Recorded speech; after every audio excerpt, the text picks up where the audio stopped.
श्री काजोल गोविंद मकथप्पाजी। काजोल गोविंद मकथप्पाजी।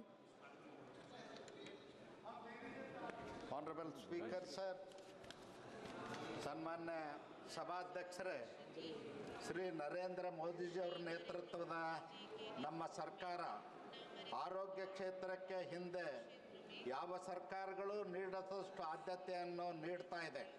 2024-25ನೇ ಸಾಲಿನ ಬಜೆಟ್ನಲ್ಲಿ 90,659 ಕೋಟಿಗಳಷ್ಟು ಅನುದಾನವನ್ನು ಹಂಚಿಕೆ ಮಾಡಿ ಬದ್ಧತೆಯಿಂದ ಮೆರೆದಿದೆ. ಆದರೆ ಸನ್ಮಾನ್ಯ ಸಭಾಧ್ಯಕ್ಷರೇ, ಕೇಂದ್ರ ಸರ್ಕಾರದ ಪ್ರಬಲ ಇಚ್ಛಾಶಕ್ತಿ ನಡುವೆಯೂ ಕೆಲವು ರಾಜ್ಯ ಸರ್ಕಾರಗಳು ನಿರ್ಲಕ್ಷ್ಯತೆಯಿಂದಾಗಿ, ಜನಪರ ಕಾಳಜಿ ಇಲ್ಲದೆ ಇರುವ ಕಾರಣದಿಂದಾಗಿ ಬಡವರು, ಕೂಲಿ ಕಾರ್ಮಿಕರು ಸರ್ಕಾರಿ ಆಸ್ಪತ್ರೆಗಳಿಗೆ ಬರುವುದಕ್ಕೆ ಹಿಂದೇಟು ಹಾಕುತ್ತಿದ್ದಾರೆ. ಇದಕ್ಕೆ ಪೂರಕವೆಂಬಂತೆ ಕರ್ನಾಟಕದಲ್ಲಿ ಬಾಣಂತಿಯರ ಸರಣಿ ಸಾವುಗಳು ಸಂಭವಿಸುತ್ತಿವೆ. ಕರ್ನಾಟಕದಲ್ಲಿ ಕಳೆದ 4 ತಿಂಗಳಲ್ಲಿ 28ಕ್ಕೂ ಹೆಚ್ಚು ಬಾಣಂತಿಯರ ಸಾವುಗಳು ಸರ್ಕಾರಿ ಹಾಗೂ ಖಾಸಗಿ ಆಸ್ಪತ್ರೆಯಲ್ಲಿ ಸಂಭವಿಸಿವೆ. ಅದರಲ್ಲಿಯೂ ಹಿಂದುಳಿದ ಜಿಲ್ಲೆ ಬಳ್ಳಾರಿ ಜಿಲ್ಲಾ ಆಸ್ಪತ್ರೆಯಲ್ಲಿ ನವೆಂಬರ್ ತಿಂಗಳಲ್ಲೇ 4 ಬಾಣಂತಿಯರು ಸಾವಿಗೀಡಾಗಿದ್ದಾರೆ. ಇದು ಕೇವಲ ದುರಂತ ಅಲ್ಲ, ಕರ್ನಾಟಕ ಸರ್ಕಾರದ ನಿರ್ಲಕ್ಷ್ಯ ಧೋರಣೆ ಮತ್ತು ಸಂಪೂರ್ಣ ಅದಕ್ಷತೆಯಿಂದಾಗಿ ಅಮೂಲ್ಯ ಜೀವಗಳು ಬಲಿಯಾಗುತ್ತಿವೆ. ತನ್ನ ನಾಗರಿಕರ ಸುರಕ್ಷತೆ ಮತ್ತು ಘನತೆಯನ್ನು ಖಾತ್ರಿಪಡಿಸುವ ಮೂಲಭೂತ ಕರ್ತವ್ಯದಿಂದ ಕಾಂಗ್ರೆಸ್ ಸರ್ಕಾರ ಪಲಾಯನ ಮಾಡಿದೆ. ಮೆಡಿಕಲ್ ಹಾಗೂ ಔಷಧ ಮಾಫಿಯಾಕ್ಕೆ ಕರ್ನಾಟಕ ರಾಜ್ಯ ಸರ್ಕಾರ ಮಣಿದಿದೆ ಎಂದು ನಾನು ನೇರವಾಗಿ ಆರೋಪ ಮಾಡ್ತಾ ಇದ್ದೇನೆ. ಇದಲ್ಲದೆ ಇವತ್ತು ಯಾವ ಇಂಟ್ರಾವೆನಸ್ ದ್ರಾವಣವನ್ನು ಬಾಣಂತಿಯರ ಸಾವುಗಳಿಗೆ ಸಂಭವಿಸಿದೆ ಎಂದು ಹೇಳಲಾಗುತ್ತದೆಯೋ ಅದೇ ದ್ರಾವಣವನ್ನು ಬಳಕೆ ಮಾಡಬಾರದೆಂದು ಔಷಧಿ ನಿಯಂತ್ರಕರು ವರದಿ ನೀಡಿದಾಗ್ಯೂ ಕೂಡ ದ್ರಾವಣವನ್ನು ಸರಬರಾಜು ಮಾಡುವ ಮೂಲಕ ರಾಜ್ಯ ಸರ್ಕಾರ ಬಾಣಂತಿಯರ ಸಾವಿಗೆ ಕಾರಣವಾಗಿದೆ. ಪಶ್ಚಿಮ ಬಂಗಾಳದ ಈ ಔಷಧ ಕಂಪನಿ ತರಲು ಅನುಮತಿ ನೀಡಿದ್ದು ಹೇಗೆ ಎನ್ನುವ ಸತ್ಯ ರಾಜ್ಯದ ಜನತೆಗೆ ತಿಳಿಯಬೇಕಾಗಿದೆ. ಔಷಧ ಖರೀದಿ ಮೇಲೆ ಪ್ರಭಾವ ಬೀರುತ್ತಿರುವ ಮೆಡಿಕಲ್ ಹಾಗೂ ಔಷಧ ಮಾಫಿಯಾ ಸ್ವತಃ ಮುಖ್ಯಮಂತ್ರಿಗಳೇ ಒಪ್ಪಿಕೊಂಡಿರುವುದು ಆಘಾತಕಾರಿ ಸಂಗತಿಯಾಗಿದೆ. ಮೆಡಿಕಲ್ ಹಾಗೂ ಔಷಧ ಮಾಫಿಯಾ ಸಕ್ರಿಯಗೊಳಿಸುವವರು ಯಾರು? ಕರ್ನಾಟಕ ಕಾಂಗ್ರೆಸ್ ಸರ್ಕಾರವು ಭ್ರಷ್ಟಾಚಾರವನ್ನು ಅಂತಹ ನಿರ್ಣಾಯಕ ವಲಯದಲ್ಲಿ ನುಸುಳಲು ಅವಕಾಶ ಕಲ್ಪಿಸುವ ಮೂಲಕ ಜನರ ಜೀವವನ್ನು ಅಪಾಯದ ಅಂಚಿಗೆ ತಲುಪಿಸಿದೆ. ಈ ಸಾವುಗಳು ನೇರವಾಗಿ ರಾಜ್ಯ ಸರ್ಕಾರ ಹೊಣೆ ಮಾಡಬೇಕಾಗುತ್ತದೆ. ಈ ದ್ರಾವಣ ರಾಜ್ಯದ ಎಷ್ಟು ಜಿಲ್ಲೆಗಳಿಗೆ ಸರಬರಾಜಾಗಿದೆ, ಅಲ್ಲಿ ಎಷ್ಟು ಸಾವುಗಳು ಸಂಭವಿಸಿವೆ ಎಂಬುದರ ಬಗ್ಗೆ ಸಂಪೂರ್ಣ ತನಿಖೆ ನಡೆಸಬೇಕಾಗಿದೆ. ರಾಜ್ಯ ಸರ್ಕಾರ ಪ್ರಕರಣವನ್ನು SITಗೆ ವಹಿಸುವ ಮೂಲಕ ಕಳೆದುಕೊಂಡಿದೆ. ರಾಜ್ಯ ಜನರಿಗೆ ಸತ್ಯಾಸತ್ಯತೆ ತಿಳಿಯಲು ಕೇಂದ್ರ ಆರೋಗ್ಯ ಸಚಿವಾಲಯವೇ ಮಧ್ಯಪ್ರವೇಶ ಮಾಡಿ ರಾಜ್ಯ ಸರ್ಕಾರಕ್ಕೆ ಸೂಕ್ತ ಮಾರ್ಗದರ್ಶನ ಮಾಡಲಿ. माननीय सभापति जी, ಇಂತಹ ಪ್ರಕರಣಗಳು ಪದೇ ಪದೇ ಮರುಕಳಿಸ मनोज तिवारी जी, मैं आपके Shri Kajol Govind Makathappaji. Kajol Govind Makathappaji. Honourable speaker sir, ಸನ್ಮಾನ್ಯ ಸಭಾಧ್ಯಕ್ಷರೇ, ಶ್ರೀ ನರೇಂದ್ರ ಮೋದಿಜಿಯವರ ನೇತೃತ್ವದ ನಮ್ಮ ಸರ್ಕಾರ ಆರೋಗ್ಯ ಕ್ಷೇತ್ರಕ್ಕೆ ಹಿಂದೆ ಯಾವ ಸರ್ಕಾರಗಳು ನೀಡದಷ್ಟು ಆದ್ಯತೆಯನ್ನು ನೀಡ್ತಾ ಇದೆ. 2024-25ನೇ ಸಾಲಿನ ಬಜೆಟ್ನಲ್ಲಿ 90,659 ಕೋಟಿಗಳಷ್ಟು ಅನುದಾನವನ್ನು ಹಂಚಿಕೆ ಮಾಡಿ ಬದ್ಧತೆಯಿಂದ ಮೆರೆದಿದೆ. ಆದರೆ ಸನ್ಮಾನ್ಯ ಸಭಾಧ್ಯಕ್ಷರೇ, ಕೇಂದ್ರ ಸರ್ಕಾರದ ಪ್ರಬಲ ಇಚ್ಛಾಶಕ್ತಿ ನಡುವೆಯೂ ಕೆಲವು ರಾಜ್ಯ ಸರ್ಕಾರಗಳು ನಿರ್ಲಕ್ಷ್ಯತೆಯಿಂದಾಗಿ, ಜನಪರ ಕಾಳಜಿ ಇಲ್ಲದೆ ಇರುವ ಕಾರಣದಿಂದಾಗಿ ಬಡವರು, ಕೂಲಿ ಕಾರ್ಮಿಕರು ಸರ್ಕಾರಿ ಆಸ್ಪತ್ರೆಗಳಿಗೆ ಬರುವುದಕ್ಕೆ ಹಿಂದೇಟು ಹಾಕುತ್ತಿದ್ದಾರೆ. ಇದಕ್ಕೆ ಪೂರಕವೆಂಬಂತೆ ಕರ್ನಾಟಕದಲ್ಲಿ ಬಾಣಂತಿಯರ ಸರಣಿ ಸಾವುಗಳು ಸಂಭವಿಸುತ್ತಿವೆ. ಕರ್ನಾಟಕದಲ್ಲಿ ಕಳೆದ 4 ತಿಂಗಳಲ್ಲಿ 28ಕ್ಕೂ ಹೆಚ್ಚು ಬಾಣಂತಿಯರ ಸಾವುಗಳು ಸರ್ಕಾರಿ ಹಾಗೂ ಖಾಸಗಿ ಆಸ್ಪತ್ರೆಯಲ್ಲಿ ಸಂಭವಿಸಿವೆ. ಅದರಲ್ಲಿಯೂ ಹಿಂದುಳಿದ ಜಿಲ್ಲೆ ಬಳ್ಳಾರಿ ಜಿಲ್ಲಾ ಆಸ್ಪತ್ರೆಯಲ್ಲಿ ನವೆಂಬರ್ ತಿಂಗಳಲ್ಲೇ 4 ಬಾಣಂತಿಯರು ಸಾವಿಗೀಡಾಗಿದ್ದಾರೆ.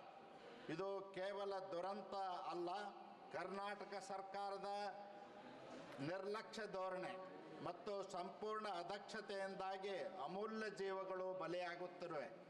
ತನ್ನ ನಾಗರಿಕರ ಸುರಕ್ಷತೆ ಮತ್ತು ಘನತೆಯನ್ನು ಖಾತ್ರಿಪಡಿಸುವ ಮೂಲಭೂತ ಕರ್ತವ್ಯದಿಂದ ಕಾಂಗ್ರೆಸ್ ಸರ್ಕಾರ ಪಲಾಯನ ಮಾಡಿದೆ. ಮೆಡಿಕಲ್ ಹಾಗೂ ಔಷಧ ಮಾಫಿಯಾಕ್ಕೆ ಕರ್ನಾಟಕ ರಾಜ್ಯ ಸರ್ಕಾರ ಮಣಿದಿದೆ ಎಂದು ನಾನು ನೇರವಾಗಿ ಆರೋಪ ಮಾಡ್ತಾ ಇದ್ದೇನೆ. ಇದಲ್ಲದೆ ಇವತ್ತು ಯಾವ ಇಂಟ್ರಾವೆನಸ್ ದ್ರಾವಣವನ್ನು ಬಾಣಂತಿಯರ ಸಾವುಗಳಿಗೆ ಸಂಭವಿಸಿದೆ ಎಂದು ಹೇಳಲಾಗುತ್ತದೆಯೋ ಅದೇ ದ್ರಾವಣವನ್ನು ಬಳಕೆ ಮಾಡಬಾರದೆಂದು ಔಷಧಿ ನಿಯಂತ್ರಕರು ವರದಿ ನೀಡಿದಾಗ್ಯೂ ಕೂಡ ದ್ರಾವಣವನ್ನು ಸರಬರಾಜು ಮಾಡುವ ಮೂಲಕ ರಾಜ್ಯ ಸರ್ಕಾರ ಬಾಣಂತಿಯರ ಸಾವಿಗೆ ಕಾರಣವಾಗಿದೆ. ಪಶ್ಚಿಮ ಬಂಗಾಳದ ಈ ಔಷಧ ಕಂಪನಿ ತರಲು ಅನುಮತಿ ನೀಡಿದ್ದು ಹೇಗೆ ಎನ್ನುವ ಸತ್ಯ ರಾಜ್ಯದ ಜನತೆಗೆ ತಿಳಿಯಬೇಕಾಗಿದೆ. ಔಷಧ ಖರೀದಿ ಮೇಲೆ ಪ್ರಭಾವ ಬೀರುತ್ತಿರುವ ಮೆಡಿಕಲ್ ಹಾಗೂ ಔಷಧ ಮಾಫಿಯಾ ಸ್ವತಃ ಮುಖ್ಯಮಂತ್ರಿಗಳೇ ಒಪ್ಪಿಕೊಂಡಿರುವುದು ಆಘಾತಕಾರಿ ಸಂಗತಿಯಾಗಿದೆ. ಮೆಡಿಕಲ್ ಹಾಗೂ ಔಷಧ ಮಾಫಿಯಾ ಸಕ್ರಿಯಗೊಳಿಸುವವರು ಯಾರು? ಕರ್ನಾಟಕ ಕಾಂಗ್ರೆಸ್ ಸರ್ಕಾರವು ಭ್ರಷ್ಟಾಚಾರವನ್ನು ಅಂತಹ ನಿರ್ಣಾಯಕ ವಲಯದಲ್ಲಿ ನುಸುಳಲು ಅವಕಾಶ ಕಲ್ಪಿಸುವ ಮೂಲಕ ಜನರ ಜೀವವನ್ನು ಅಪಾಯದ ಅಂಚಿಗೆ ತಲುಪಿಸಿದೆ. ಈ ಸಾವುಗಳು ನೇರವಾಗಿ ರಾಜ್ಯ ಸರ್ಕಾರ ಹೊಣೆ ಮಾಡಬೇಕಾಗುತ್ತದೆ. ಈ ದ್ರಾವಣ ರಾಜ್ಯದ ಎಷ್ಟು ಜಿಲ್ಲೆಗಳಿಗೆ ಸರಬರಾಜಾಗಿದೆ, ಅಲ್ಲಿ ಎಷ್ಟು ಸಾವುಗಳು ಸಂಭವಿಸಿವೆ ಎಂಬುದರ ಬಗ್ಗೆ ಸಂಪೂರ್ಣ ತನಿಖೆ ನಡೆಸಬೇಕಾಗಿದೆ. ರಾಜ್ಯ ಸರ್ಕಾರ ಪ್ರಕರಣವನ್ನು SITಗೆ ವಹಿಸುವ ಮೂಲಕ ಕಳೆದುಕೊಂಡಿದೆ.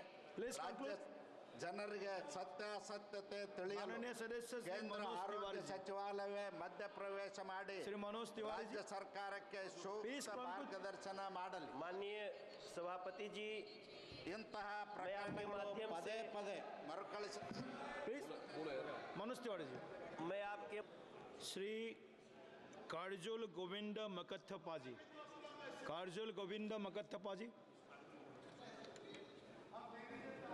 ಆನರಬಲ್ ಸ್ಪೀಕರ್ ಸರ್, ಸನ್ಮಾನ್ಯ ಸಭಾಧ್ಯಕ್ಷರೇ, ಶ್ರೀ ನರೇಂದ್ರ ಮೋದಿಜಿಯವರ ನೇತೃತ್ವದ ನಮ್ಮ ಸರ್ಕಾರ ಆರೋಗ್ಯ ಕ್ಷೇತ್ರಕ್ಕೆ ಹಿಂದೆ ಯಾವ ಸರ್ಕಾರಗಳು ನೀಡದಷ್ಟು ಆದ್ಯತೆಯನ್ನು ನೀಡ್ತಾ ಇದೆ.